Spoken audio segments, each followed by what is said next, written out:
my specialty is around helping people to improve their eating habits, and specifically mindful eating. Mindful eating, it's not a fad diet. There are no menus or recipes. It's more about how you eat than what you eat, because we all have mindless eating habits that we get stuck in. In the first session, my overall goal, first and foremost, is to get to know you. I want to understand fully what your struggles are, what is causing you pain, what has brought you into counseling. We'll start by talking a little bit about the past, how this issue may have manifested in your childhood or in your life. Then we'll talk about the present. How is this struggle impacting your eating, your sleeping, your relationships, your work, your passion? And then we'll talk about the future. Where do you want to go with this particular struggle? What are your goals? We will outline those together.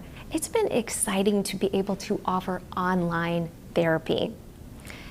For many people, it is some of the first times in their life that they are able to have access to counseling. It's convenient, it's private, and I meet you wherever you feel safe and comfortable. One of the questions that people ask me all the time is, do people really change? I've had this issue for 20 years in my life, and I feel so stuck. And I tell them and reassure them, I could not do my job if I did not see people thrive and grow and change, and I see it every day. So the most exciting part is when I hear someone say, wow, I've made such a big change in my life, or my relationships are going well. I'm happy, I'm growing, I'm doing new things that I never thought I could do in the past. One of the exciting things for me as I'm working with patients is seeing that aha moment. That moment that they see their struggle in a different way or find a different solution. In addition to seeing me in my office, patients are often surprised sometimes to see me in the news or on the media.